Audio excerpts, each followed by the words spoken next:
it rolling right now. It's getting kind of late. I don't want to be on here too long, but I'm thrilled on one hand. On the other hand, I'm just pissed off. Let's talk football first. Obviously, this is a football channel. The Chiefs are 2-0, baby.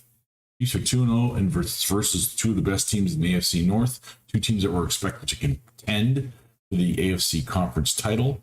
At this point, both of those teams are 0-2. Kansas City is 2-0 with wins over both of them. So that's like 3.5 games. They're killing it. It's been great. The term. Yeah, it was a great game. A lot of battling back and forth, a lot of chippiness. Expected that. They don't like each other. Fuck them Bengals. I don't like them either.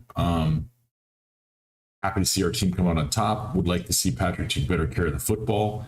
He gets a little loosey-goosey. He wants to beat them so bad. He puts the ball in harm's way. Sometimes it happens. But then he's Mahomes. So he takes care of business afterwards. Pacheco was a beast tonight. Pacheco got a dirty tackle on him. They bent him over backwards, twisted his knee and his ankle up. Hopefully it's nothing major. Hopefully it's nothing more than a high ankle sprain, which is bad enough. Could be 4 to 6 weeks. Who knows? Could be nothing. Maybe he'll be miracle fine the next week. But I did add Carson Steele to my fantasy roster because just in case. Yeah, he was grinding out yards like a beast, which was awesome. Rashee Rice got a touchdown on a big play. As I called before the game rather. I said I expected Rashee Rice to get in the end zone this week, not necessarily worthy. Hopefully both of them, because I had both of them in one team starting. But this isn't a fantasy football show. This is a real football show and a real life show. As far as the rest of the team, Travis Kelce held in check mostly. The yards he did get in a big chunk were taken away by the refs. Ticky-tack call. There was a lot of no calls that should have helped the Chiefs and didn't. Every time they happened, I made a little video. I posted a lot of videos tonight on X to make sure I was earmarking each time I saw something that was questionable and then tagged it with. But of course, the Chiefs always get the calls, right? Right? Don't they? And at the end of the game, I said, watch, if we somehow have a big penalty at the end of the game go our way, like when Pratt hit Mahomes out of bounds in the AFC Championship against the Bengals, twice out of bounds.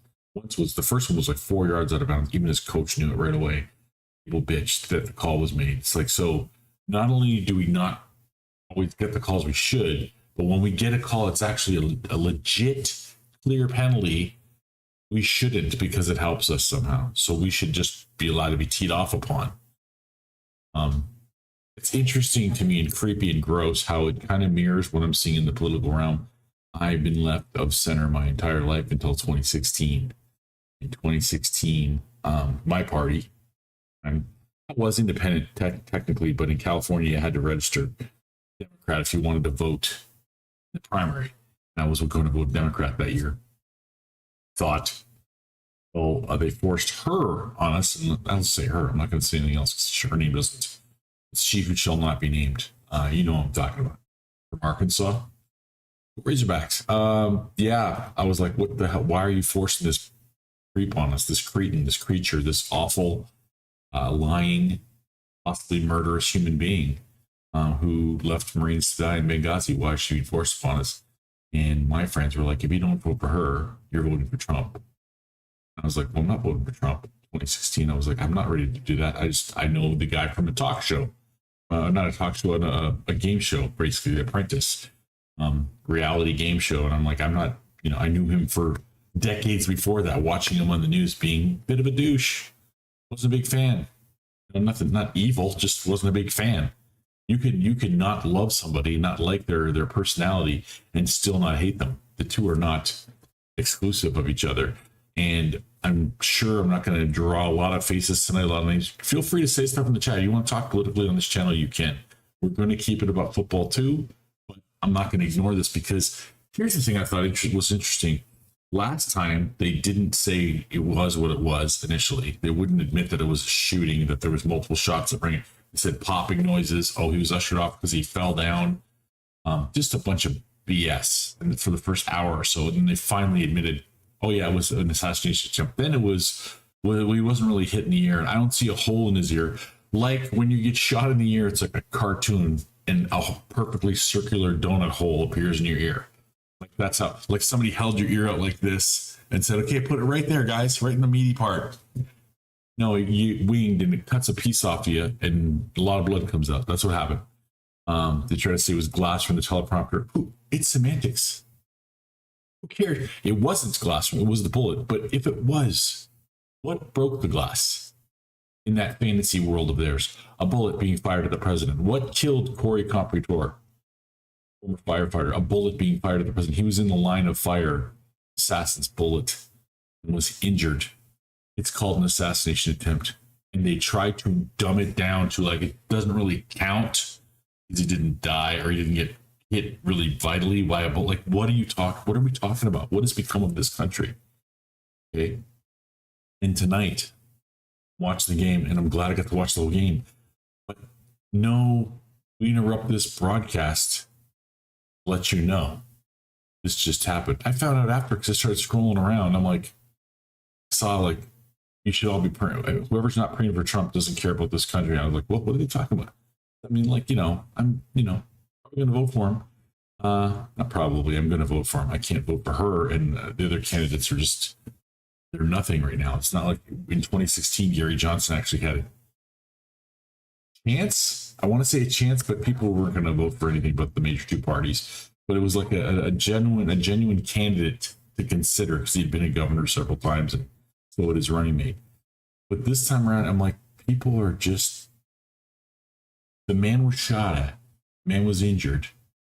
They called for peace. They called for, let's not throw insults and barbs around. Let's be, we're creating a mood, an attitude or environment of hatred, and we need to be better than that. We need to be. That lasted about 30 seconds. And they were calling him an existential threat again.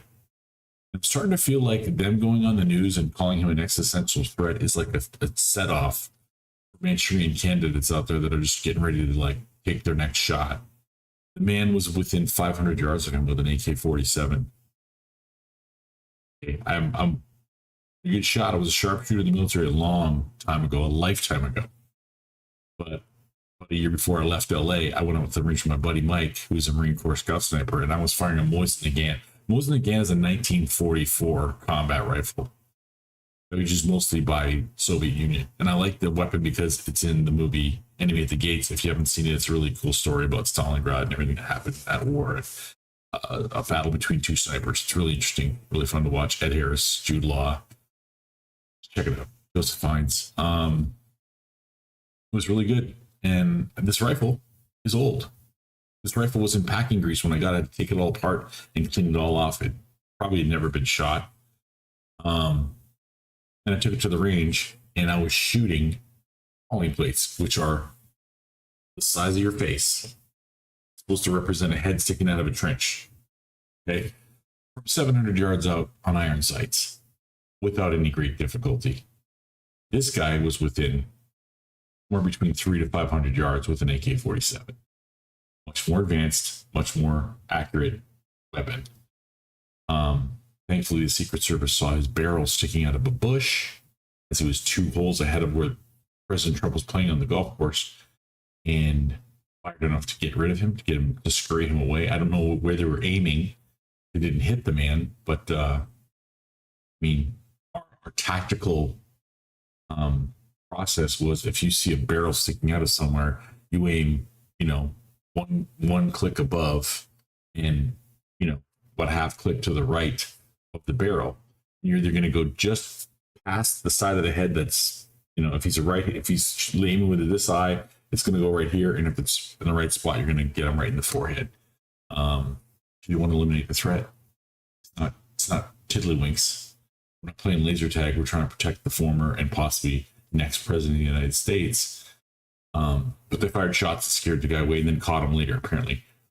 But this is being dumbed down again. This is like, it's not a big deal. This now we're finding out that according to a number of reports, ABC had been under the tether of the Democratic Party for the debate.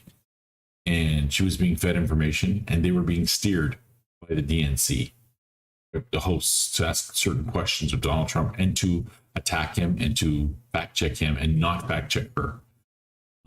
She instituted the January 6th bullshit again, where she didn't mention the fact that he said peacefully and patriotically, protest peacefully.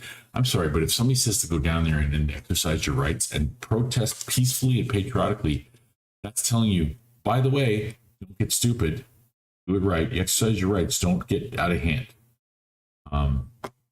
Talked to an actor I was working this week, it was great, thank God. Said again, feels good. We had a great conversation about everything that's going on politically, a bit about football as well. But politically, talking about the skills. But if you have an individual that says certain things at an event, and you got to understand, people died at that event. I go, person died at that. It was one person, right? And it was a protester. It was a person who was wearing a MAGA hat and was not a physical threat to the police, was shot down by a trigger-happy or scared cop. The other people that died a couple days later, one of the cops died of a stroke. That's not something that you just get from being frustrated. That's all that stuff has to be there already. And 4 guys, this is the thing that kills me, that gets me, like 4 Capitol police officers over the course of the next 6 months committed suicide. That doesn't happen.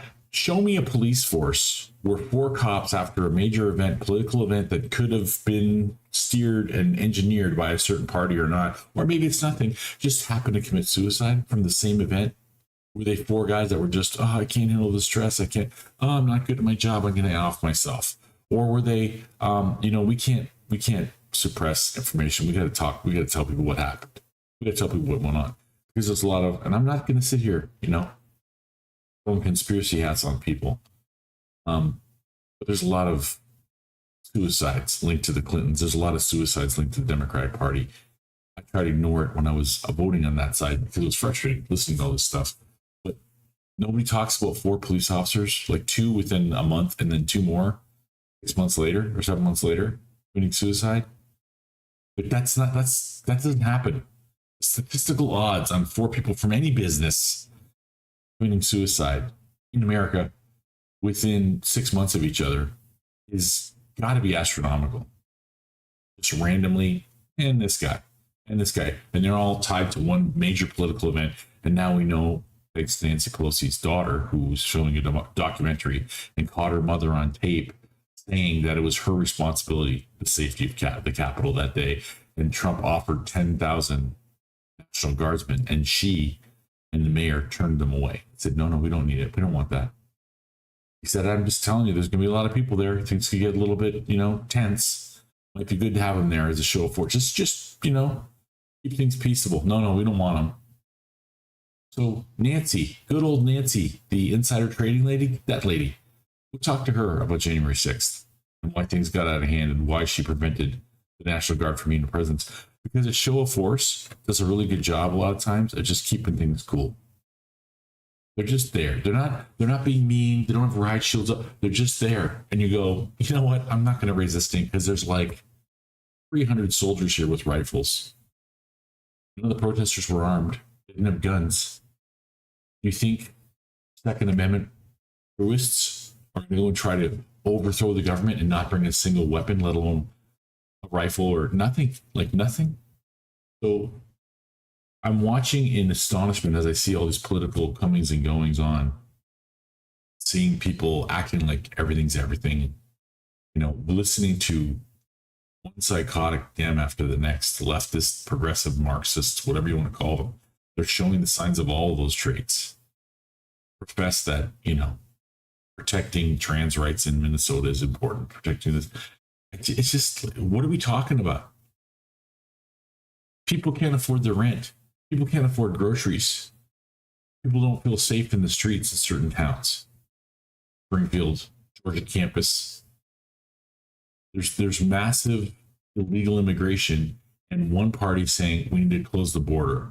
We need to make this country a country again. People can't just wander in here as willy-nilly as much as they want. And then the other party is actually physically, purposefully importing illegals into the country, dropping them all over the place and saying, you know what, we need a path to freedom and path to citizenship. for these people because Ellis Island, because of all the other. No. That's not the same thing. Those people breaking over the border, illegally entering this country, isn't the same as my dad coming over illegally from Italy when he was 17, any more than it was the same as bringing slaves over against their will. They're three totally different things. Okay? And there are people here who are citizens by birthright. There are people who are citizens by legal entry. There are people here who are not here legally. We'll say, well, the immigrants, the migrants are more law-abiding. Every migrant who's entered this country illegally has already broken the law. So there are 100% lawbreakers. Period. Okay, let's start there, first of all. Secondly, if there's 11 million, 12 million, 10 million people in here, in this country, illegally, small percentage of those people are possible terrorist threats. You get down to like 300,000. Say it's only 10% of that. 30,000. Something like, I did the numbers the other day, and it was like the average state is anywhere between 3 to 30,000 potential terrorists or law-breaking threats like MS-13 gang members, things like that, in every single state. It took 19 people, 19 motivated evil people to pull off 9/11. There could be 3 to 30,000 to 30,000 terrorists in every state. There's anywhere from a good-sized militia to a small army of people that don't belong here in every single state. And a lot of those people are 18 to 35-year-old fighting fit males. We see the border footage. We see it all. How low the borders are, they try to say she wasn't. Like, that's all we heard when it was announced. They were so proud of it, and then she wouldn't go down there. And Lester Holt, to his credit, actually asked her about that. You haven't been down at the border. It's been months. I haven't been to Europe either. What difference does it make? And then she cackled like a friggin' hyena. Orange man bad, right? The guy that I didn't want to vote for, the guy that didn't believe he was going to get elected, it looked like.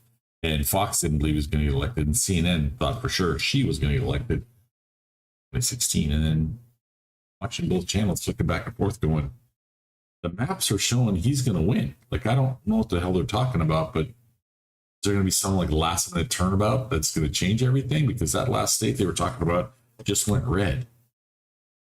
And Fox announcers were stunned. It looks like he's gonna win.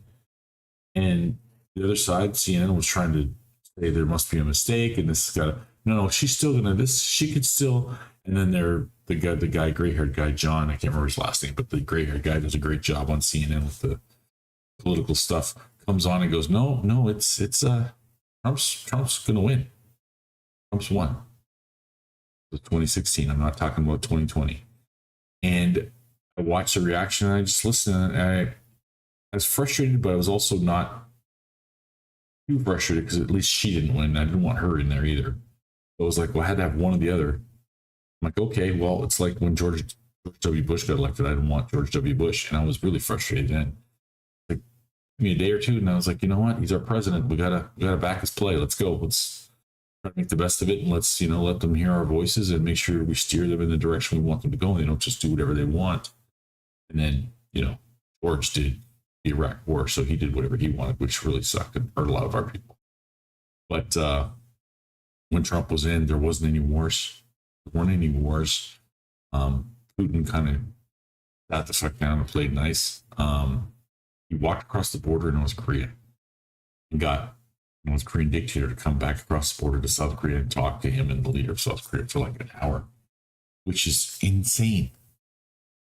Which is tantamount to the kind of olive branch that Ronald Reagan got with Mikhail Gorbachev. It was denounced and it was made fun of by our news media because our news media is complicitly supporting one of the parties, which I never thought I'd see in my lifetime in America. It's like propped up. It's ridiculous. This country's got to do better, man. Got to do better. Thrilled that our football team won. The Chiefs, Patrick Mahomes playing his butt off. Hope Pacheco was okay. Andy Reid looked pissed at halftime, I'll tell you. For all the things that happened, we had We had a pick six, which was awesome. We had a fumble, scoop, and score for a touchdown for our defense. Patrick threw 2 picks. All this stuff was going on, and the Bengals were still only leading by 2 at that point. And they jinxed that kicker for the Bengals so much. Each time he tried to kick a field goal, they would mention that he had never missed against Kansas City, never missed against Kansas City. What happens? Kansas City wins by 1, and the guy missed a single in the game. So ultimately, his missed single cost them the football game. That was interesting. I'm sure he's going to send a gift basket to Tony Romo and say thanks a lot, dickhead. If he's superstitious, but typical Bengals Chiefs fare. They don't like each other. Joe Burrow had a great gutty run up the middle, but it was also facilitated by a massive hole by left tackle. Again, his jersey stretching off of his shoulders. Joe Burrow had another play where he threw a nice big bomb down the left sideline, and as the balls come out of his hand, you can see the defense's shoulder pads being lifted off of their backs they were being held so egregiously. That was all night. That was all night long. But that happens when we play them. Statistically, let's get into the stats real quick because it is a football show. Jump over to the review screen real quick. I want to show a couple things there. I'm going to get off my political soapbox because I can't. It's irritating to me. I can't keep that going. It's going to drive me nuts. Here we go. Here's X. Okay. Let's go over to the stats. The standings right now. The Chiefs, Chargers, Bills, and Steelers are all 2-0. The Texans are trying to get to 2-0 tonight. We'll see what happens with that game. The Chiefs played 2 of the toughest teams, 2 of the teams that were expected to, compete for the AFC Conference Championship. I mean, it's 2 games. Still only 2 games. Okay, so there's a lot of play left to happen. Broncos are 0-2. Tough for them. But you got a rookie quarterback in there. It's going to be tricky. The Bengals and Ravens are 0-2. And the Jags, led by Trevor Lawrence, also 0-2.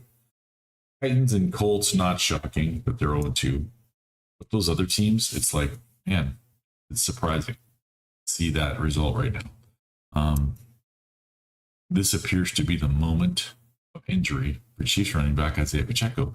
I saw this live, and I was like, those pricks know exactly what you're doing. And this is garbage. This is garbage. I'm going to hold on to his legs as hard as I can and push into him while these guys push over his back, twist his leg up. And, some defenders, when they feel you going backwards like that, let your legs go on the bottom of the pile because you're not running anymore. And you just grip, you see him, you see his arm like flex, like he's trying to hold even tighter. Like his forearm is like tensing up, it's holding on so tight. So that was trash. Just want to throw that your way so you see what I'm talking about. We'll go to the game stats in a second. Can't get in there without seeing one of the best plays of the night. So there, and that gave him the space to get the first. Boy, he needed every inch of that reach. 1st and 10, down the field he goes. Rashee Rice for the touchdown.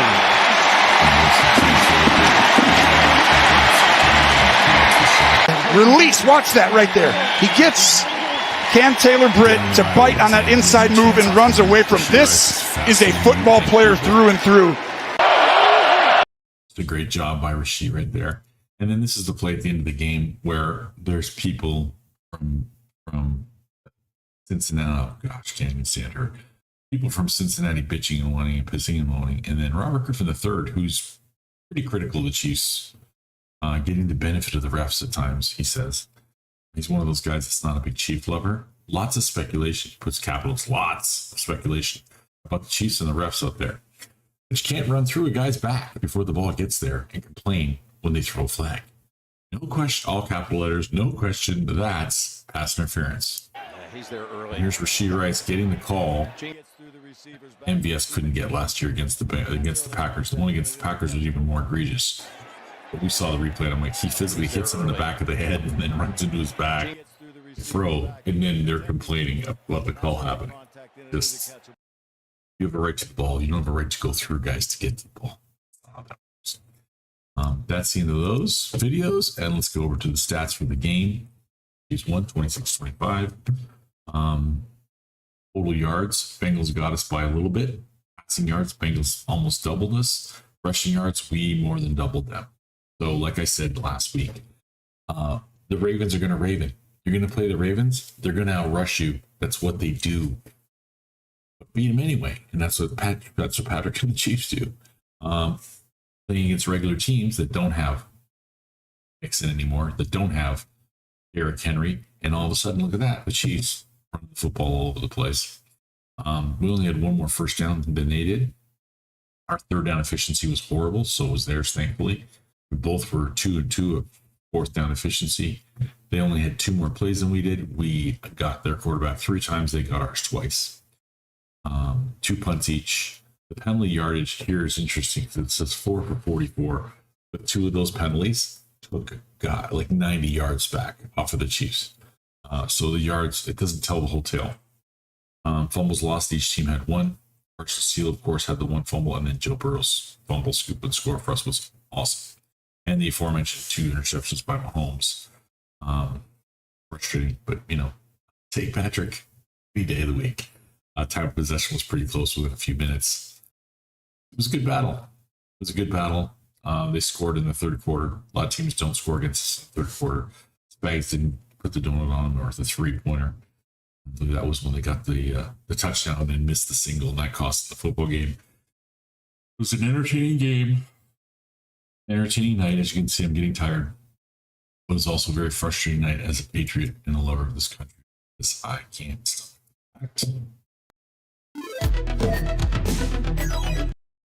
that we have 2 parties that are so polarizing that people are acting crazy. We're getting crazy. There's Love Thy Neighbor. Remember that? Hey, Kevin Capel. 2-0 in must-win games. Hope Pacheco's okay. It's funny how people are calling them must-win games in the week. I know there's only a few games in the NFL. It's not like baseball stuff, but it's still 2 weeks. Cowboys went 0-2, re-signed Emmitt Smith, and won the Super Bowl. Back. Get back. Get back there. 30 years, I think it is now. But yeah, no, it's great, Kevin, that we're doing what we're doing. I just wanted to get that stuff off my chest. I hope you guys glean something from that. At least feel justified if you're feeling the same way, because we're a better country than this right now. We're doing things where everything's pushed upon us like in a republic would do. And it's very frustrating for me. And the fact that I don't care if you love president, former president, or not. If the same things had been happening to Joe Biden, I would be like, where the hell's the security? What's going on? How is this happening? The first one, the guy literally, the view from behind the president, you could see the dude moving around. I'm like, I will be sitting behind him going, what the hell is going on? There's a guy right there. What's this guy doing? Like, how, and people were doing that and nobody did anything. And they memory hold that like within a week and a half. They don't talk about it anymore. It was just when Ronald Reagan was shot, it was in the news for months. And then every year they would talk about it again. I'll get a fact check for you. Fact check. January 6th being the biggest threat and attack on democracy since the Civil War, according to Kamala Harris.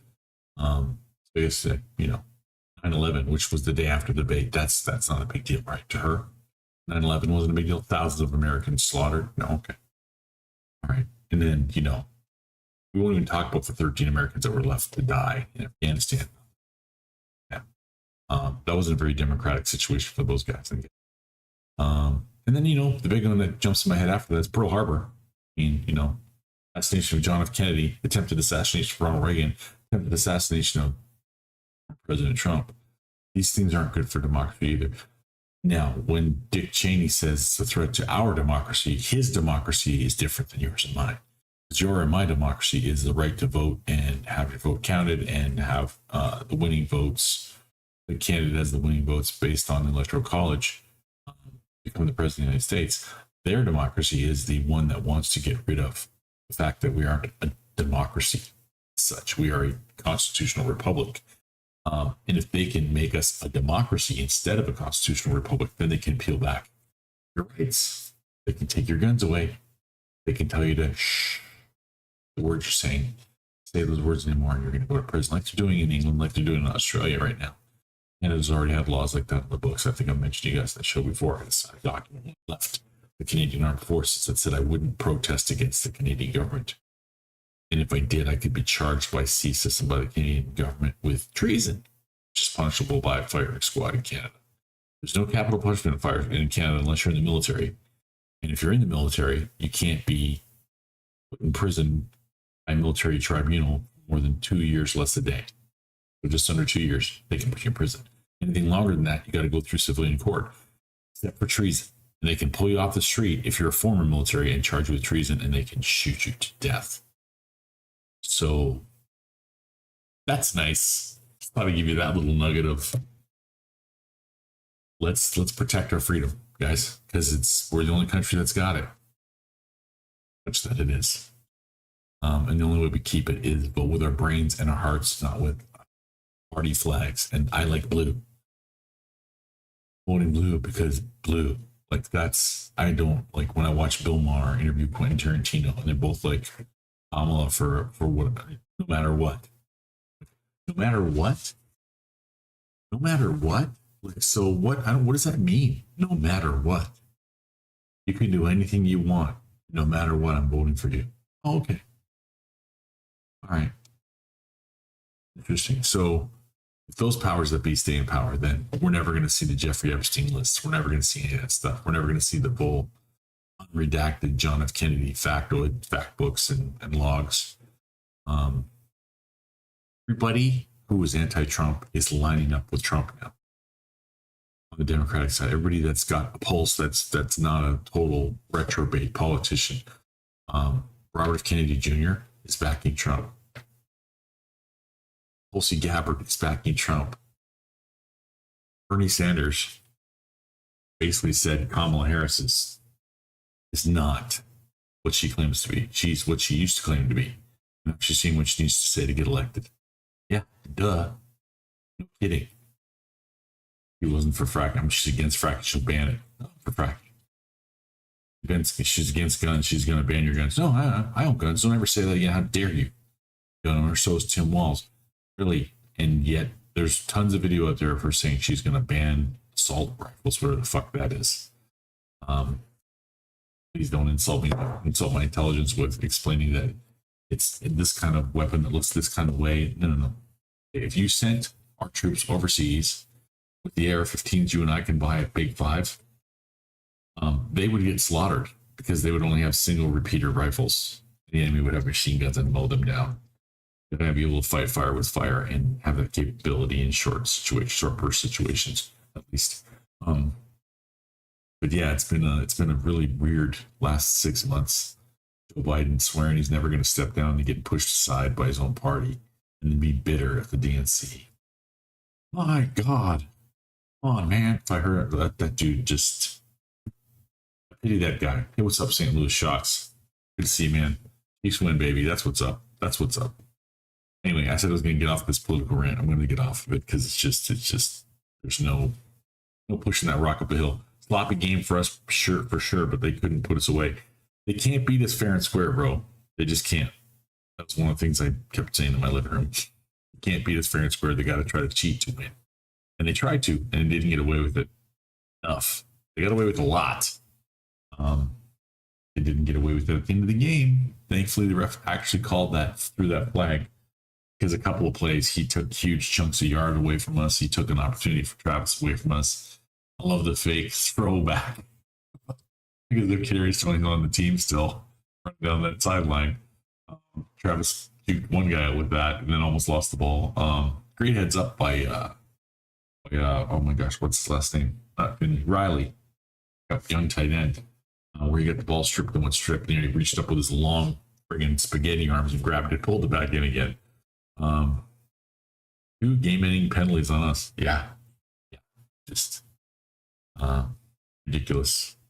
But last week, the way the Ravens complained and whined, it's like, so are they supposed to give you the touchdown despite the fact you stepped out of bounds because you tried hard?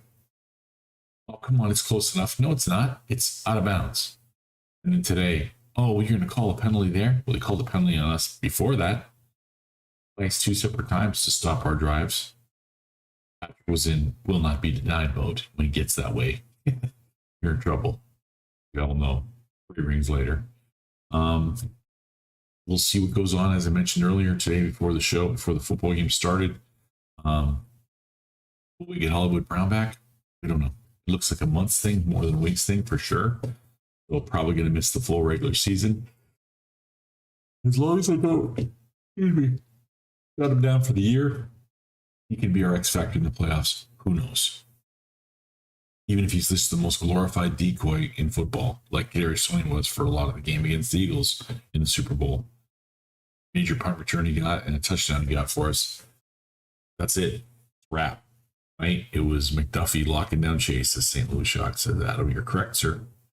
And boy, did he cry about it. What I want. All you guys out there that say, oh, yeah, keep screwing up Bengals, just keep, you're going to see Chase signing with the Chiefs. I don't want that tumor in our locker room. I want that cancer in our locker room. Good. Good, bro. I'll trust Veach to keep rotating guys in that can play. If Watson catches football, it's just fine. So is Noah Gray. Wiley trained up. Get these other young guys, get Juju back in the mix. We're good. We don't need Jamar Chase. We don't need any of those diva, whiny, just negative, cancerous players. I don't want it. It might be the Carson Steele show next week. Hopefully Pacheco is okay. It's the same thing a little while ago. That's why he's on both of my fantasy rosters. Carson Steele was snapped up. I had him after the draft. I grabbed him during the draft on my rosters, and then I traded him out for Lad McConkey. And then right after Pacheco got hurt, I'm like, nope, right back. Hopefully I'll make it through waivers. We'll see what happens. But I think Carson Steele's going to get some play time. And isn't it interesting that he was a running back at Bowling Green, he was a running back at UCLA, but when a white guy gets drafted in the NFL, he's a fullback. Christian McCaffrey a fullback? No, he's just the best running back in the NFL. This low-key racism crap, I'm over it, man. I'm over this BS. I get too many black friends that are successful, awesome people and hate it themselves. I like stomach this crap when I see it on TV. It's just stirring up hate. There's been more hate and division spread and spewed by people in our country trying to divide and conquer us the last 4, 5, 6, 7 years. It's ridiculous. We gotta do better. We deserve better. We are better people. And on the ground level, going around talking to people, I know for a fact, just meeting people and talking to them, we're better. Country's better than that. People are better than that. What are my thoughts about position group this year? Like our O-line, they're young. I love the fact that Wanya Morris got the pick 6 touchdown after he busted his ass last year and then took his secondary role this year in stride. On the echo of Joe Valerio mentioning that, posting a clip. If you guys haven't seen it, it's on X. Maybe I can find it. Let me see if I can find it really quick before we jump off. But Joe Valerio threw up one of his clips of him catching a touchdown from Joe Montana back in the day, and it was nice to see the Andy was maybe watching. Oh my gosh, what the heck is this? Oh, I'm not talking about it. Hang on a second. Okay. Let me just jump out of nowhere and attack a guy in the streets in Italy. That's awesome. It's fantastic. I don't know if that guy's dead or not. The stuff that pops up on X and Twitter's pages, it's just like, what are we doing here? How wrong are we getting stuff? People are calling the police. Kids' heads bleeding on the ground. Great. That's awesome. Fantastic. Thank you. We did that in the show. Stabbed the guy too. That's great. Let me see. Joe Valerio. Let's get back on track here. My goodness. People suck. Tampa Bay beat Detroit 20-16. Nicely done. Baker Mayfield making it happen. Joe Valerio. Here you go. Joey V. Joey V. Joey V. Oh, that's why it's on my other account. Let me flip it over to Thunder Dan. It'll be a lot faster because I liked his thing today.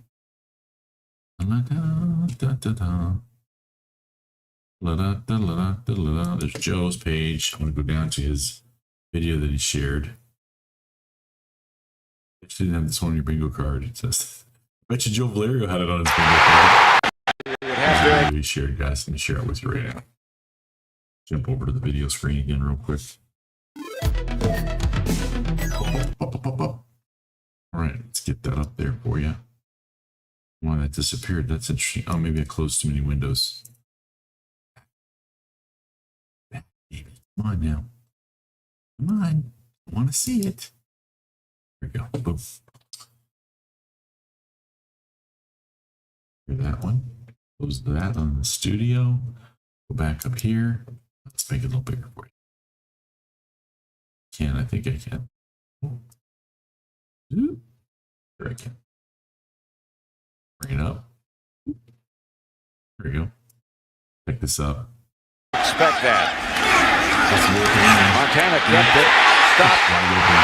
Touchdown, Valerio. That's why Paul Hackett's Paul Hackett. Joe Montana's Joe Montana. You expect Marcus Allen to get it, you fake it to Marcus Allen and throw it to an old tackle, Joe Valerio. You have to expect that. Montana kept it. Stop. Touchdown, Valerio. 6, baby. And then where's the, didn't have this on their bingo card. Here. Watch this again, just 'cause it's that good. Up top they go. And look who catches it. Morris. Wanye Morris. The backup left tackle was eligible on the play. There's nothing more fun for the entire team. Oh, that just reminded me too. Just reminded me. One of the guys that was in there on the play as a blocker. That was against San Francisco. How great is that? Not once, but twice. Let's go back to the big screen real quick to sign off. One time, but 2 times they had Leo Chenal in there. 54. Fullback, folks. You want a fullback? That dude. Fullback. That dude was hitting people in the face.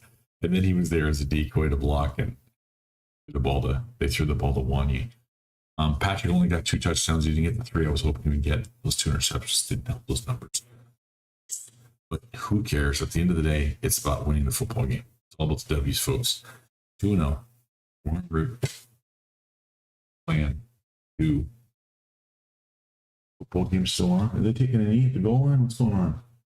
Bears and Texans.